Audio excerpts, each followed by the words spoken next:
Every day, something dramatic happens in the Caribbean that affects our lives. We'll give you the details. We'll give you the facts on Caribbean Perspective with Eddie Frederick. Here's Eddie Frederick. Welcome to Caribbean Perspective. So glad you can join us. The story that dominates in today's edition for Tuesday, 15th April 2025, and brought to you in association with our friends at Antillean Group. Trinidad and Tobago's Prime Minister Stuart Young pays attention to fake news and other negative campaign tactics of the opposition. Details after this important message. Believe in our strength, we'll stand by you. Protection from all, perils big and small. Reassurance we give, it's so glad to see. Peace of mind, that's our service guarantee. We look after all our family, yes we do at every opportunity. Antillean Group, underwriters of all classes of insurance solutions for your protection and investment. Live well financially.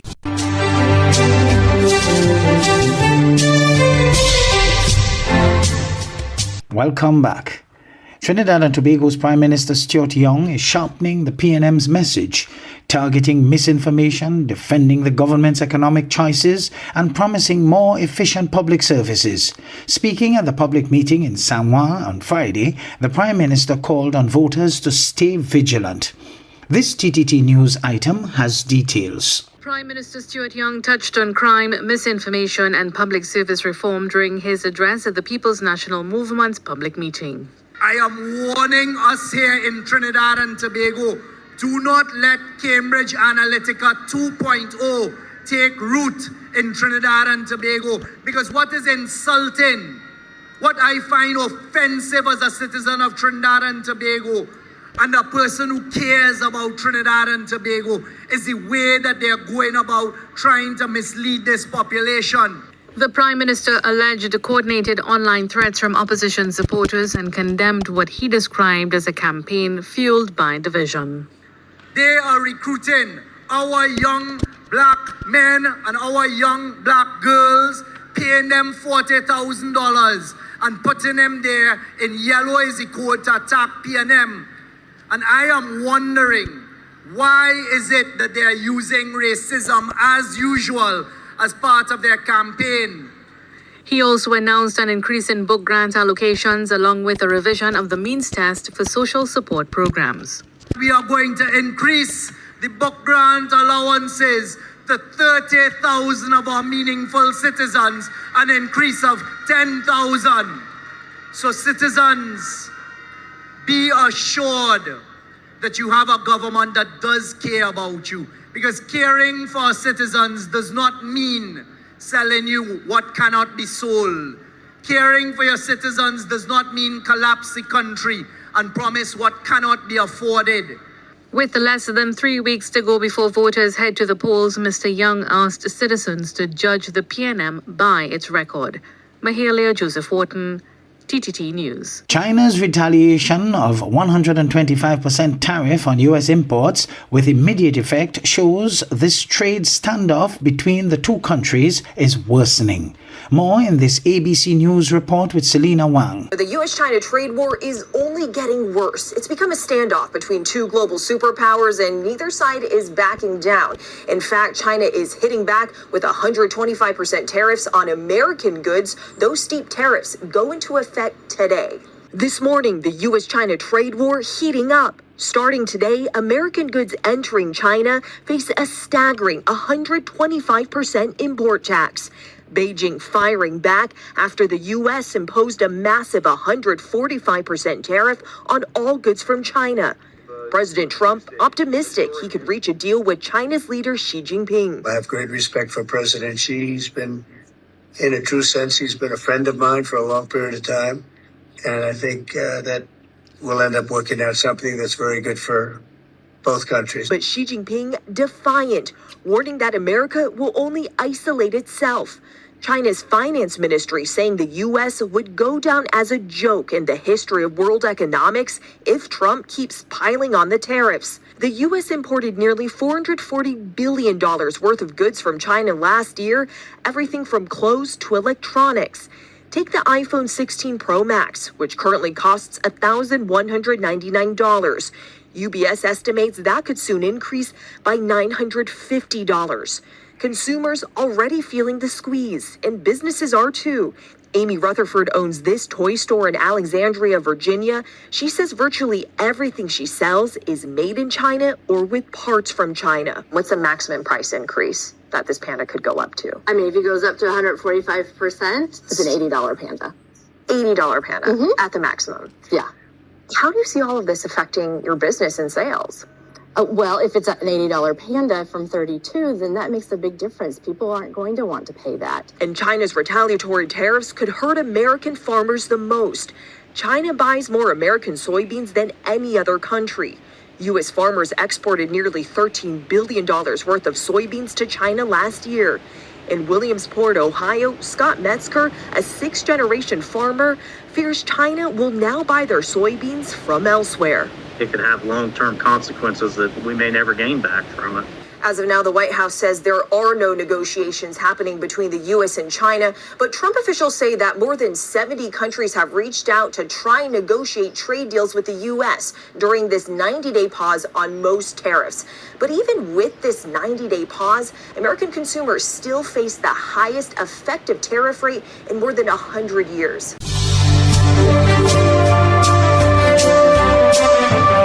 You're listening to Caribbean Perspective with Eddie Frederick, in association with our friends at Antillian Group, underwriters of all classes of insurance solutions for your protection and investment. Live well financially. the Bahamas' Prime Minister addresses the tariff issue. Altovise Munnings of ZNS News reports. Well, at the outset, Prime Minister the Honorable Philip Davis declared the Bahamas has had a friendly and productive relationship with the United States for decades. But he wants to make it clear that the country is facing new challenges due to that 10% reciprocal tariff to export duty-free to the United States imposed on the Bahamas. Now, he pointed out that if the 10% tariff on Bahamian goods imported into the United States remains, Bahamian exporters in multiple industries will soon feel the impact.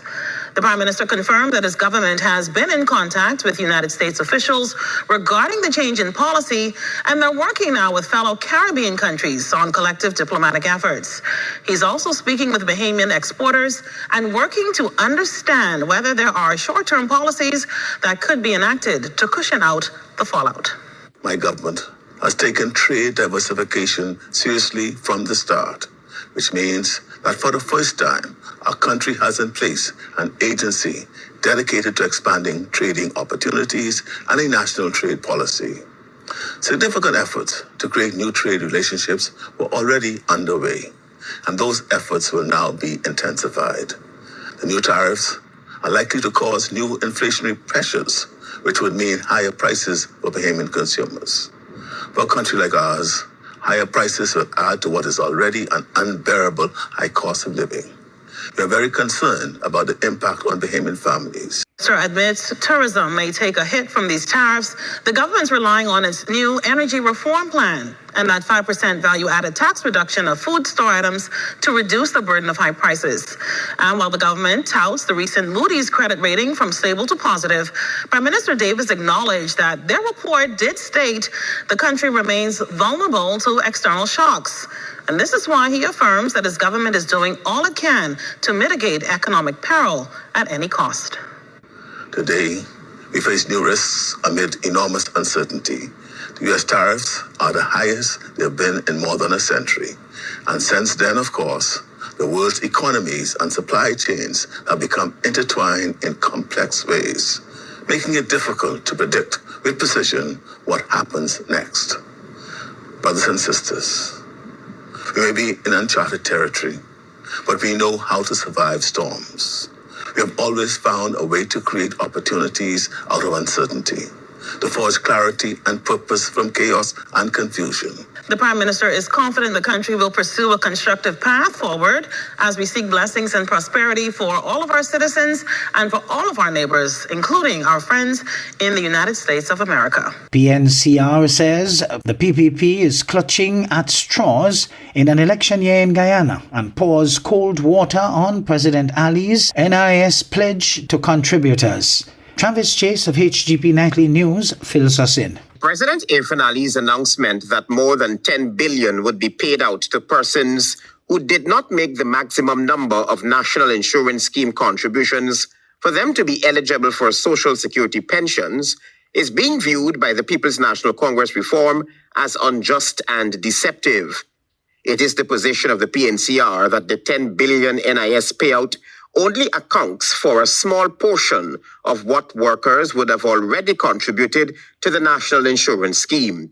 Already, its NIS one-off payments are being criticized as unjust and deceptive, as they amount and account for only a small portion of what workers have actually contributed over their working life. That's PNCR Executive Member and Shadow Minister of Local Government Ganesh Mahipal. Also weighing in on the President's announcement that government will from this year pay the Caribbean Examinations Council fees for up to 8 subjects for all students sitting the examination, the People's National Congress Reform believes that teachers should have been added to the equation. Similarly, while the decision to pay the full examination fees for all students writing their CSEC examinations will be welcomed, especially by struggling families, the nation still awaits a proper plan to attract and retain more teachers and to improve student performances. These measures, according to the PNCR, were announced because it's an election year and the People's Progressive Party Civic is clutching at straws. Its recent announcements on entitlements are purely desperate moves as it caves into the widespread public frustration and opposition pressure in an election year. Mr. Mahipal says the one-off measures announced by the president will not help because of the rising cost of living and the fact that Guyanese workers are not properly paid. The PPP's sporadic, inadequate, or one-off measures will do little to ease the cost of living, ensure food security, eradicate poverty, raise living standards, and guarantee a high quality of life. For its part, the government has said that the measures announced are futuristic and an investment in the lives of families and communities. Travis Chase, HGP Nightly News. After 16 weeks, the state of emergency in Trinidad and Tobago will have ended at midnight on Monday, and with the murder toll at 112, which is an improvement on last year's toll of 160, security experts weigh in on whether it was a success as a crime-fighting tool. CNC3's Jensen Lavend has this report. Tomorrow marks the end of a 16 weeks long state of emergency that was called specifically to address gang violence after gunmen attempted to kill a supposed gang leader outside the Besson Street police station on December 27th. For Acting Police Commissioner Junior Benjamin, the SOE was a success despite challenges of lack of resources. We have also recognized in terms of us, the police service, the importance of having that greater security presence. Regional security expert Gavin Hira says the next step is sustaining the gains made by the police and other security forces. He says now is the time for a proper analysis of what worked and what didn't, and what should be continued to maintain the success. A lot of focus needs to be within our prison system, and therefore responses, surveillance, maximizing the technology and tactical approaches to treat with any sort of disturbance and within the prisons must also be addressed.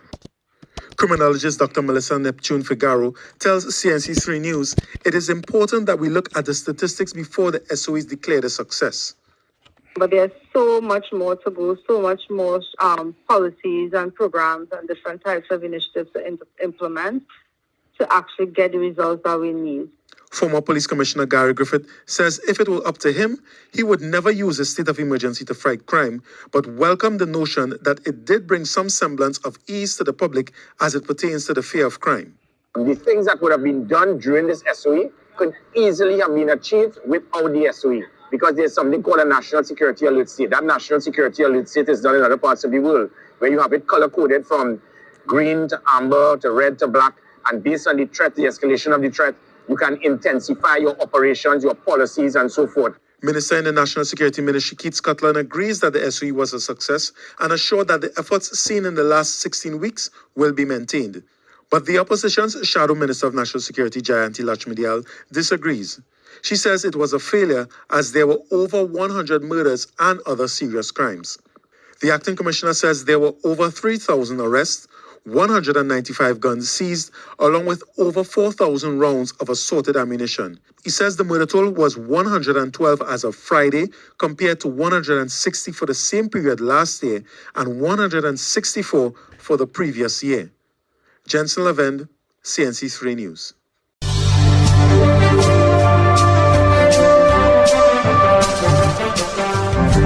I am Eddie Frederick. This has been Caribbean Perspective, a whole new approach to highlighting developments in the Caribbean. In the meantime, please follow us on Facebook and subscribe to our YouTube channel for daily regional news and more, in association with our friends at Antillian Group. Believe in our strength, we'll stand by you. Protection from all perils, big and small. Reassurance we give, it's so clear to see. Peace of mind, that's our service guarantee. We look after all our family. Yes, we do at every opportunity. Antillian Group, underwriters of all classes of insurance solutions for your protection and investment. Live well financially.